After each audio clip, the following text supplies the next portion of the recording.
ये है stock market paradise. देखिए आज आपको बहुत ही ज़्यादा मार्केट फॉल देखने को मिला था, बहुत ही ज़्यादा नीचे जा चुका है। तो ये सब कुछ आपको क्यों देखने को मिलता है, क्या रीज़न है कि मार्केट क्रैश हो गया है। हालांकि इसे अभी हम क्रैश नहीं कहेंगे, क्योंकि जो है आप यहाँ पे देखोगे करेक्शन आपको देखने को मिला है। क्रैश क्या होता है, क्रैश थोड़ा आपको बड़ा देखने को मिलेगा, थोड़ा ही आपको यहाँ पे डिप देखने को मिला है। तो ये ऐसा क्यों हुआ है, उसके बाद अगर आप देखोगे तो 500 पॉइंट यहाँ पे बैंक निफ्टी ने कवर भी कर लिए हैं, रिकवर भी यहाँ पे हो चुके हैं। तो क्यों हमें ऐसा देखने को मिला कि जो मार्केट है वो इतना नीचे चला गया एकदम से ही। तो आज के दिन क्योंकि जो आप देखोगे कि जो सेंटीमेंट बन रहे थे लास्ट डे से, जो सेंटीमेंट बन रहे थे उसमें कोई भी आपको डिप देखने को नहीं मिल रहा था, लेकिन आज के ही दिन आपको एकदम से यहाँ पे डिप देखने को मिला। क्यों आपको ऐसा मार्केट देखने को मिला, आज चलिए पूरी तरीके से एनालाइज करते हैं, समझते हैं कि क्यों आपको ऐसे मार्केट देखने को मिला, क्या इसके रीज़न है। एक एक से सारी चीज़ें डिटेल में समझेंगे तो आपको वीडियो एंड तक देखनी है। और हाँ, चैनल पर अगर पहली बार आए हो तो सब्सक्राइब कर लो। चलिए समझते हैं कि किस तरीके से हमें सारी चीज़ें देखने को मिलती हैं। देखिए एक जो रीज़न बताया जा रहा है, जो आप देखोगे पेटीएम का आईपीओ आया था, अभी आपको आईपीओ देखने को मिला था पेटीएम का। तो इसमें क्या देखने को मिला था हमें कि जो लिस्टिंग है वो बहुत ही ज़्यादा नीचे देखने को मिली। ऑलमोस्ट आपको 9% यहाँ पे नीचे लिस्टिंग देखने को मिली। और उसके बाद आप देखोगे तो 29% यहाँ पे नीचे चला गया था, डाउनफॉल ये हो चुका था। और अब टोटल अगर देखें तो ये 40% यहाँ पे डाउन देखने को आपको मिल रहा है। 40% बहुत हो जाता है, क्योंकि ये जो आप देखोगे जहाँ पे लिस्ट होना था, यानी कि 0%, 0 रुपीज़ अगर जीएमपी पे देखें, 0 रुपीज़ यहाँ पे जीएमपी पे अगर देखें तो यहाँ पे जो लिस्ट होना था उसके भी ये 40% डाउन पे यहाँ पे पहुँच चुका है। तो ये पीक से जो आप देखोगे पेटीएम की आईपीओ की जो पीक थी, यानी कि जितने पे से लिस्ट होना चाहिए था उससे 40% नीचे यहाँ पे पहुँच चुका है। और ये बहुत बड़ा रीज़न है यहाँ पे मार्केट फॉल होने का, क्योंकि जो लार्ज अमाउंट ऑफ मनी है वो मार्केट में से उठाई गई थी इन्वेस्टर के द्वारा, जो कि इस आईपीओ में लगाई गई थी। और ये आईपीओ इतना ज़्यादा फेलियर बन चुका है कि लोगों को थोड़ा सा नेगेटिव यहाँ पे सेंटीमेंट बिल्ड हो गए। और नेगेटिव सेंटीमेंट बिल्ड होने के कारण यहाँ पे लोगों ने अपना रुपया निकाला मार्केट से, और मार्केट जो है आपको नीचे जाता हुआ देखने को मिला।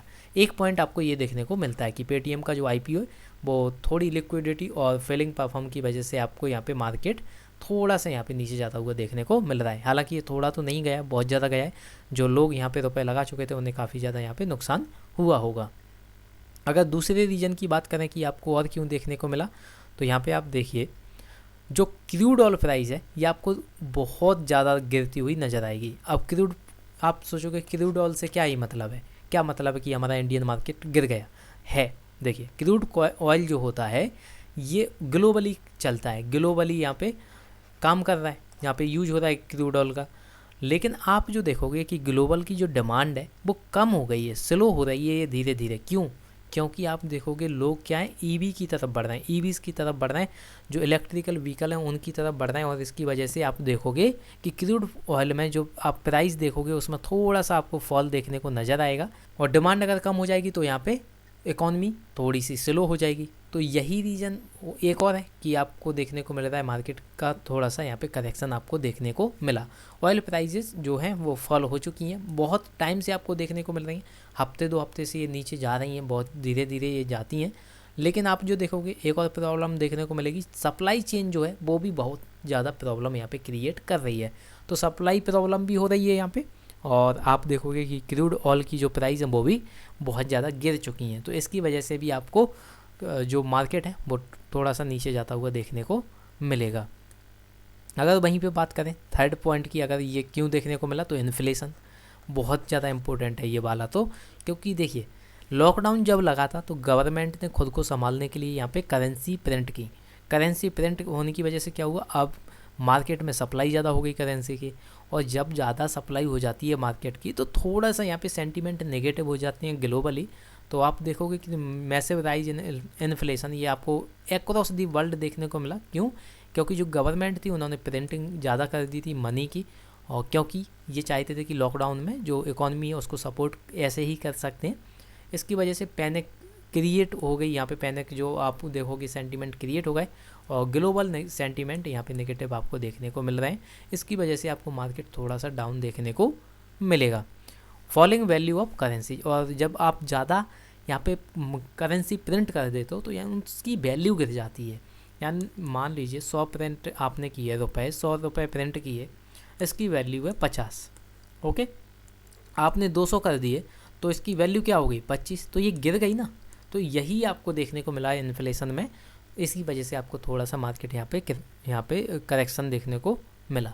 अगला पॉइंट अगर देखें कि क्यों आपको ऐसा देखने को मिला, तो देखिए HDFC और रिलायंस दो ये कंपनी है। HDFC किसको बनाए हुए है, HDFC अगर देखा जाए तो ये बेस है बैंक निफ्टी का। बैंक निफ्टी को ये बैंक निफ्टी की HDFC बेस है, यानी कि बैंक निफ्टी में अगर कुछ होता है तो HDFC पे असर पड़ेगा, और HDFC पे अगर कुछ आँच आती है तो वो बैंक निफ्टी पे भी असर दिखेगा। तो ये आपको दोनों कनेक्शन देखने को मिलते हैं। और जो निफ्टी है, और निफ्टी के साथ आप देखोगे कि रिलायंस, अगर रिलायंस में कोई प्रॉब्लम आती है तो निफ्टी में भी आपको गिरावट देखने को मिलेगी। निफ्टी में गिरावट अगर होती है तो रिलायंस में भी आपको देखने को मिल सकती है। तो आप जो देखोगे ये दो कंपनी है, ये कंट्रीब्यूट करती है ऑलमोस्ट 20% ऑफ निफ्टी। बहुत ही ज़्यादा इंपॉर्टेंट होता है, क्योंकि जो रिलायंस है अगर ये 20% नीचे चली जाए तो निफ्टी भी आप देखोगे कि 20% से अगर देखो थोड़ा सा कम ही रहेगा, लेकिन उतना ही आपको नीचा गिरता हुआ देखने को नज़र आएगा। क्योंकि निफ्टी का अगर बेस देखें तो टोटली आपको रिलायंस देखने को मिलेगा। रिलायंस में कुछ हलचल होती है तो निफ्टी में भी हलचल होती हुई आपको दिखाई देगी। इंडिया की नंबर 1 कंपनी इसे ऐसे ही नहीं कहा जाता है, क्योंकि ये अगर कंपनी में नेगेटिव सेंटीमेंट है तो फिर मार्केट में भी नेगेटिव सेंटीमेंट चले जाते हैं। अगर यहाँ पे पॉजिटिव सेंटीमेंट है तो मार्केट में भी पॉजिटिव सेंटीमेंट रहते हैं। तो इस तरीके से आपको सारी चीज़ें देखने को मिलती हैं। और आप देखोगे ये लंबे टाइम से गुड रन पे चल रही हैं, यानी कि आप देखोगे जो कंटिन्यूसली है ऊपर ही ऊपर जाती जा रही थी, और बहुत टाइम हो चुका था इसमें। जो आप देखोगे कि यहाँ पे डाउनफॉल देखने को नहीं मिला, या फिर कोई भी डिप देखने को नहीं मिला। और इसी की वजह से आप यहाँ पे देखा गया कि प्रॉफिट बुकिंग की है लोगों ने, जो इन्वेस्टर हैं उन्होंने प्रॉफिट बुकिंग की है, और इसकी वजह से आप देखोगे ये थोड़े नीचे आ गए थे। और जब ये दोनों नीचे आ जाते हैं, रिलायंस और HDFC बैंक, तो पूरा मार्केट नीचे आ जाता है। इसी वजह से आप देखोगे कि होल मार्केट आपको नीचे देखने को मिला, पूरा मार्केट आपको नीचे आता हुआ देखने को मिला। तो ये भी आपको एक रीज़न यहाँ पे दिखाई देता है कि आप जो दो मेन कंपनी है वो उनका परफॉर्मेंस थोड़ा अच्छा नहीं रहा यहाँ पे। और लास्ट जो अगर हम देखें क्या आपका रीज़न देखने को मिला, तो लॉकडाउन कंसर्न। देखिए बहुत सारी कंट्रीज़ में जो ग्राफ है, थर्ड वेव का जो ग्राफ है वो बहुत ऊपर चला गया है, बहुत ही ऊपर। यानी कि मैसिवली आपको यहाँ पे बहुत कंडीशन देखने को मिलती है, बहुत ही बेकार कंडीशन हो चुकी है कई देशों में। जर्मनी की अगर बात करें तो ये तो ऑलमोस्ट आप देखोगे लॉकडाउन की कंडीशन पे आ गया है। तो बहुत सारे कंट्रीज़ यहाँ पे लॉकडाउन की कंडीशन में आने वाले हैं। ये आपको हफ्ते 2 हफ्ते में देखने को मिल जाएंगे कि कई कंट्री तो यहाँ पे लॉकडाउन घोषित हो जाएंगे, लॉकडाउन वो फिर से लगा देंगे। तो ये वाला सेंटीमेंट भी बहुत ज़्यादा मार्केट को डरा चुका है। और यही सेंटीमेंट आप देखोगे कि पहले भी 2020 की अगर बात करें तो पूरे मार्केट को हिला कर रख दिया था इसने, जब ऐलान किया गया था कि लॉकडाउन किया जा रहा है, मार्केट को शट डाउन किया जा रहा है। तो इसकी वजह से भी, ये फियर की वजह से भी आप देखोगे कि मार्केट यहाँ पे करेक्शन देखने को मिला है। तो ये सारी रीज़न है कि आपको मार्केट नीचे जाता हुआ देखने को मिला है। और लेकिन आपको ज़्यादा टेंशन लेने की ज़रूरत नहीं है, मार्केट आपको फिर से ऊपर ही जाता देखने को मिलेगा। क्योंकि देखिए जब आप देखोगे 2020 में कितना मार्केट फॉल हुआ था, यहाँ पे क्रैश हो गया था, कितना भयंकर क्रैश हुआ था। उसके बाद मार्केट ने धीरे धीरे यहाँ पे उछाल ले ही आया है, और अभी आपको ऑलमोस्ट सेम लेवल पे देखने को मिलेगा। और अब तो ये ऊपर ही चला गया है, बैंक निफ्टी देखो तो बहुत ऊपर चला गया है। तो ये जब आप देख सकते हो कि इतना जब कर चुका है यहाँ पे मार्केट, तो यहाँ पे थोड़ी सी करेक्शन की वजह से आपको घबराने की कोई ज़रूरत नहीं है, और आपको बस हिम्मत से काम लेना है। तो अगर आपका कोई लॉस हो चुका है तो उसके लिए आपको टेंशन लेने की ज़रूरत नहीं है, सारा आप लॉस रिकवर कर सकते हो। लेकिन आपको बहुत ही सोच समझ के सारे काम करने हैं। तो ज़्यादा टेंशन वाली बात नहीं है, बहुत बड़ा आपको अभी फॉल देखने को नहीं मिला। हो सकता है आने वाले टाइम में आपको फॉल देखने को मिले, उसके लिए भी हमें प्रिपेयर होना पड़ेगा। तो आने वाले टाइम में हमें कुछ भी देखने को मिल सकता है। अगर कोई देश अगर यहाँ पे लॉकडाउन लगा देता है फिर से अपनी कंट्री में, तो हो सकता है कि हमें थोड़ा सा यहाँ पे पैनिक सिचुएशन देखने को मिले मार्केट में।